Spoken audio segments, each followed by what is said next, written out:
we always look at emotions from the male perspective. If she was a man doing all these things, she would have been easily forgiven and loved by her loved one. Ladies and gentlemen, may I direct your attention to something quite extraordinary, quite incredible, quite unlike anything you So may I have have been experienced. planning to make a reading vlog for a very long time because I think it's been a year.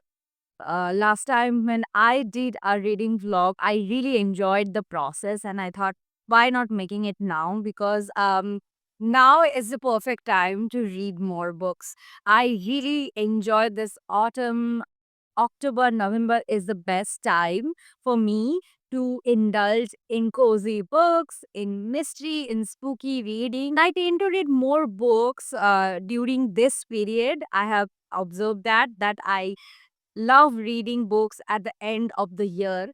And I have also noticed that I really don't push myself to read classics or read something important and to fry my brain or something like that. I just love the feeling of getting some alone time with a hot cup of coffee and reading books and doing my work. And for this blog, I decided to pick up a book that has been on my shelf for almost 4 years now, and it is always there. And it is one of those books that I have saved for a perfect time. And I have heard glorious things about this book. And I was just saving the perfect time to pick this one. It's Daphne the Maria's Rebecca. I have heard amazing things about this book. And look at the gorgeous paperback, guys. It's just perfect. I bought this in 2020 during the time of lockdown and I never picked it up. I just saved it. And I think I love reading old books. I love collecting old books. And this has been sitting on my shelf for 4 years. So this has become old. It has developed a bit of yellow tint on the pages, which I think are going to enhance my reading experience because I just love reading vintage old books. And it's technically new. I haven't touched it yet, but it gives me the feeling of used books. Let's just hope I enjoy the book and you enjoy my blog. See you soon.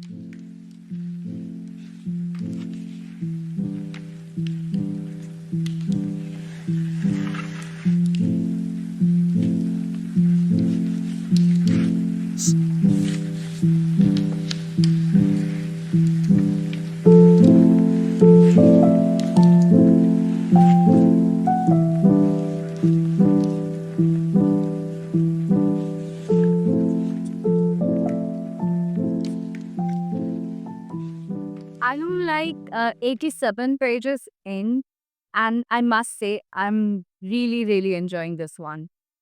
I really love atmospheric book, and this book, right from the beginning, has gotten hooked.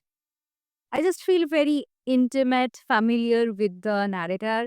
She is someone who thinks very much, who overthinks stuff like me, and I can relate to her. I can relate to her thoughts and the way the story is narrated. You can sense the unsettling, foreboding atmosphere. You can feel that something is not quite right.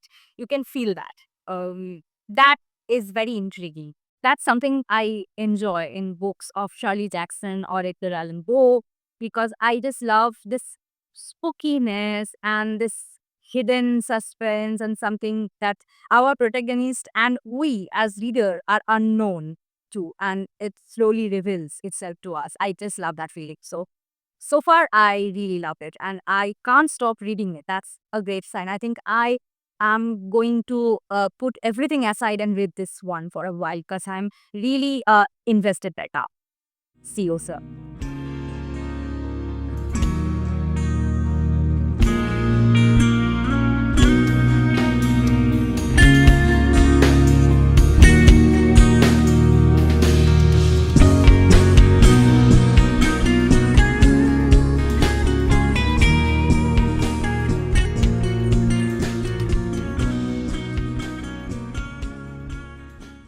I am 100 pages in in the book last night. I couldn't stop reading, but I had to because I was reading until 2 a.m. And today, after I woke up, I saw it's just raining like crazy. And it's very unusual to have rain during this season here. So it is perfect for me. The chilly spookiness I was looking for is here, is gifted by the nature to me. And I have some free time today, so let's see. And it's just beautiful. I love rain. I know a lot of people hate rain because of the nuisance it creates. But as reader, I just love rain and I love curling up with my favorite book. It's just perfect the way it's raining. I mean, look at it.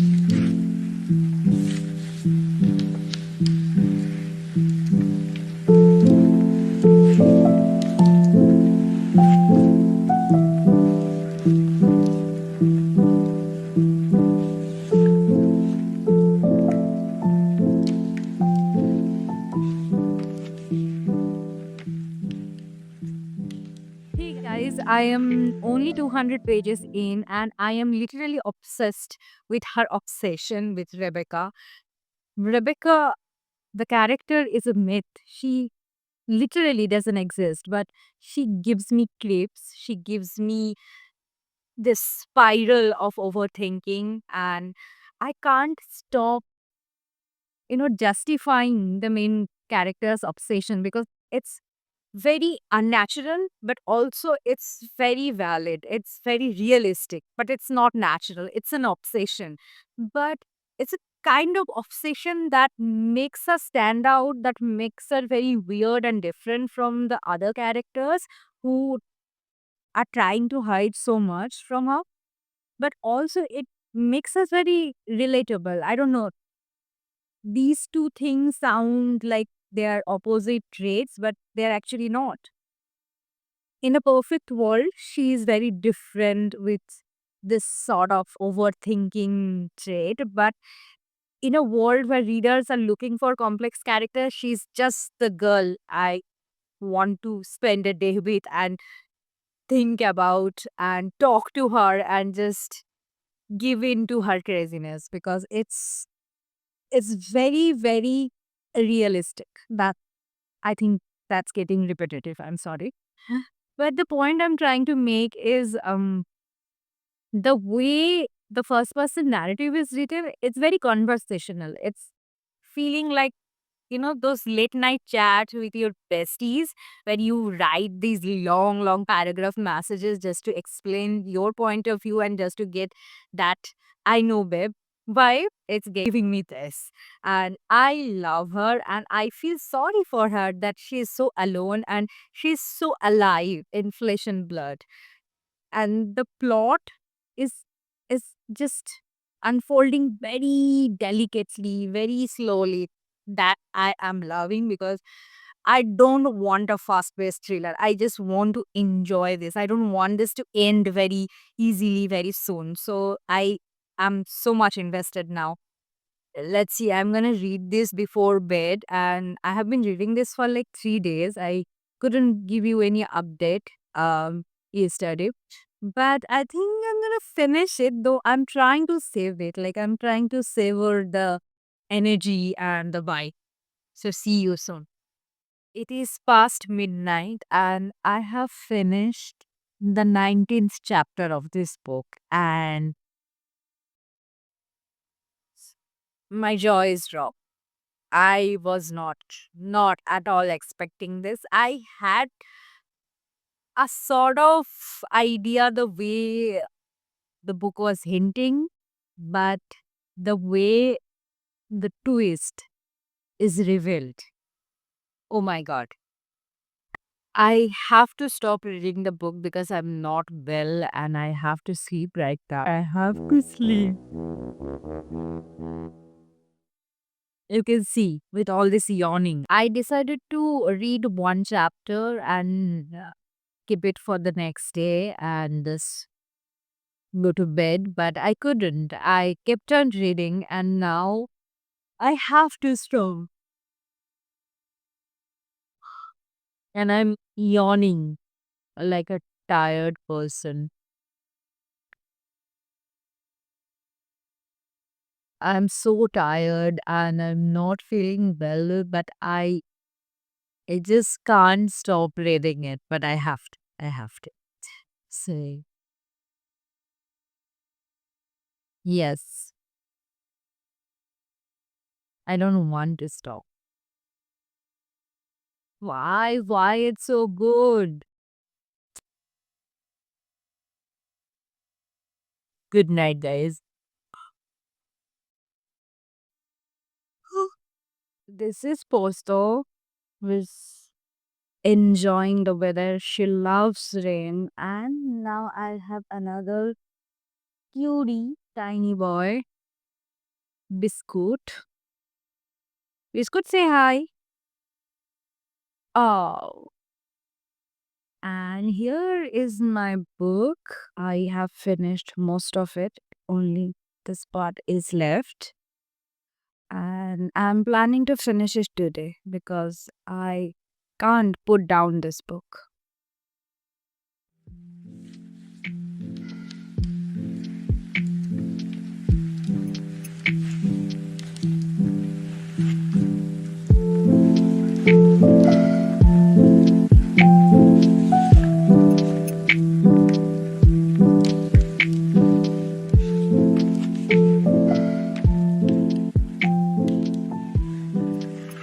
I have finished Rebecca and I have so much to talk about. It is a delicate narrative of a woman's inferiority complex, and I rated this 5 star.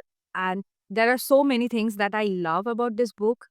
One is we are following this narrator who is nameless. Throughout the book, we don't know who she is, but we get to know her. She begins as a very sane narrator, but slowly she loses her sense of reality. She starts distorting the reality. She starts getting into the vortex of the world of Rebecca. She just can't stop thinking about Rebecca. She starts ruminating about all the situations that she has never experienced in real life, but she starts imagining them. Rebecca is a character that is dead from the very beginning of the book, but she's always present in the narrative.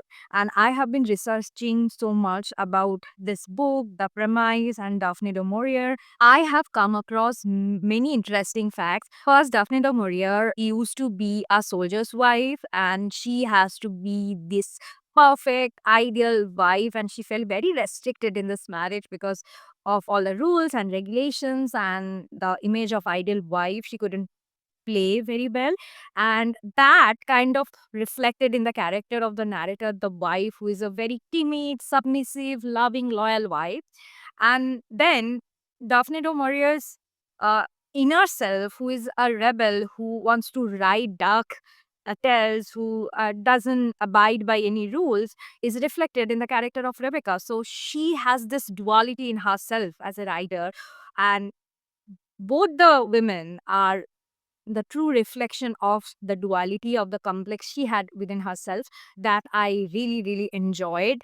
And also the house, the way she has presented Manderley, the house, it becomes a character in the book. Everything in this house, the artifacts, the curtains, the flowers, everything becomes something, gives something away about Rebecca. They present Rebecca's existence. And this is also an inspiration from a true house.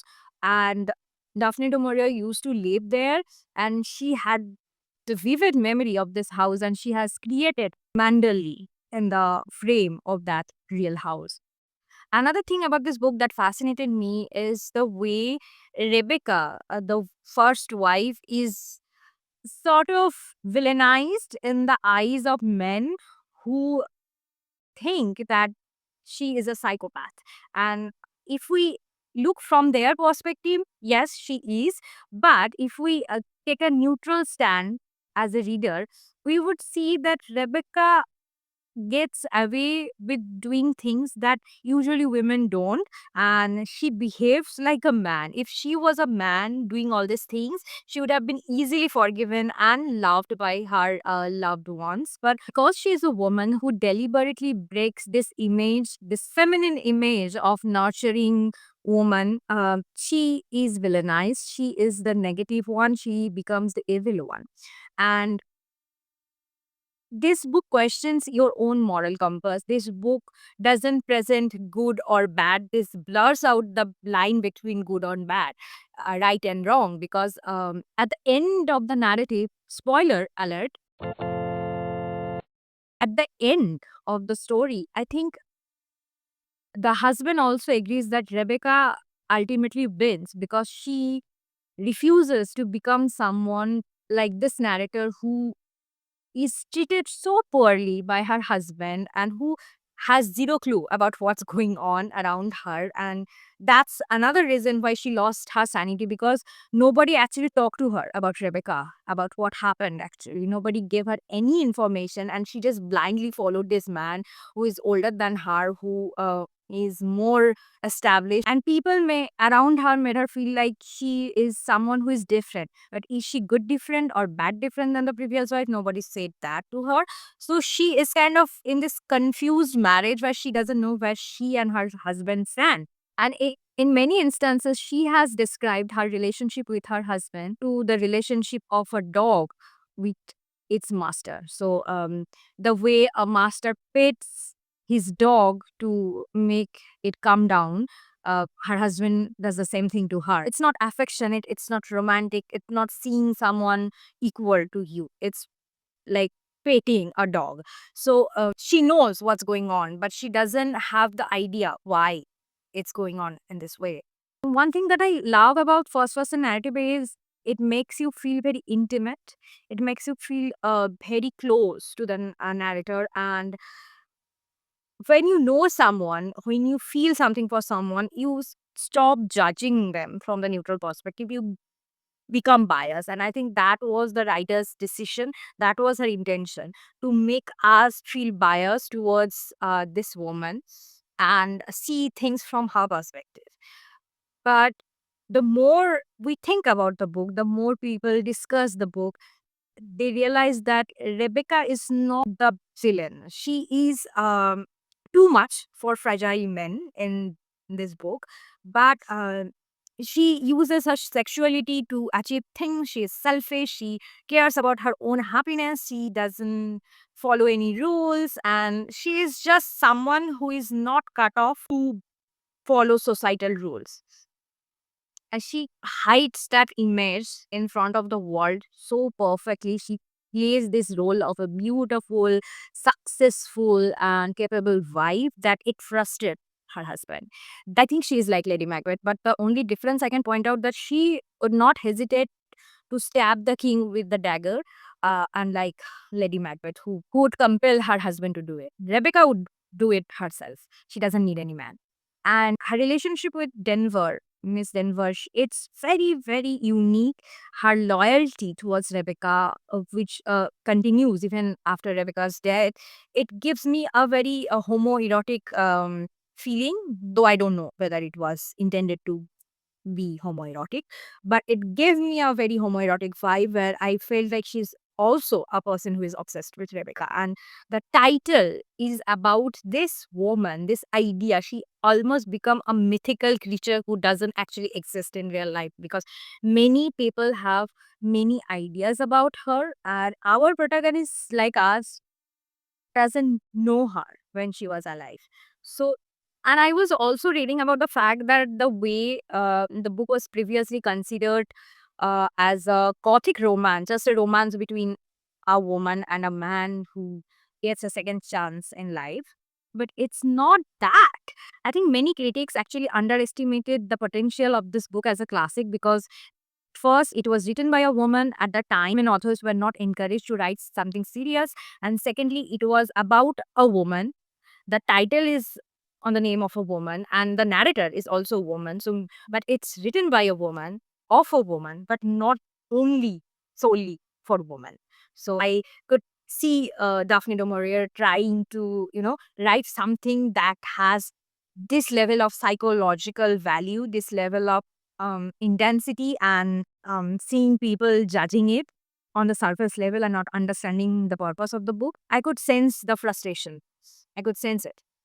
Imagine a book that describes such complex of existence, written by a male author like Dostoevsky, and it immediately becomes a classic, and it immediately becomes something that people can relate to. And by people, we are talking about male experience. And I think that needs to be discussed, because I'm not comparing Daphne du Maurier with Camus or Kafka or Dostoevsky at all. I'm just trying to give you an example that how Dostoevsky's writing, how his characters' dilemmas became very universal, whereas books written about women experience became niche, became something about women, not mankind, not human beings. Because we always look at emotions from the male perspective. Even female readers as well are so accustomed to read about male experience that they kind of feel detached. And it has done a great job in presenting this woman's mind, where I can see her getting into that overthinking zone and feeling like, if I was in this position, I would have done the same thing. Maybe I wouldn't be so obsessed, but I would feel these things. So it's universal and it's a classic for a reason. I absolutely felt enchanted. I felt like I am in this world. There is no ghost. There is no supernatural things happening. Nothing out of ordinary happens here.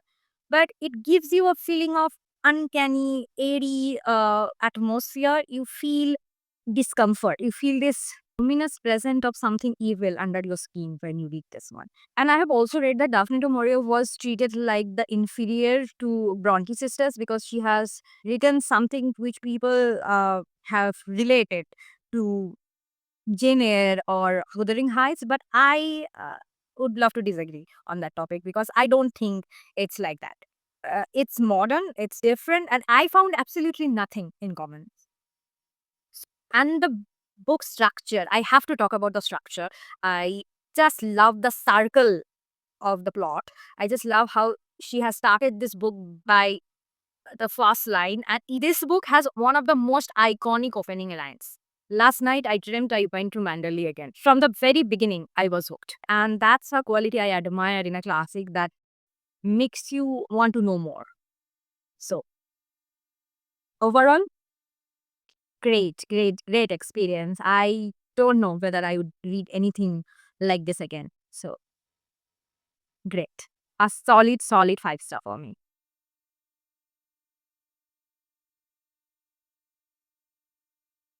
So guys, this was my first reading vlog of this channel. Please subscribe to her Endless TBR for more book related content. See you soon.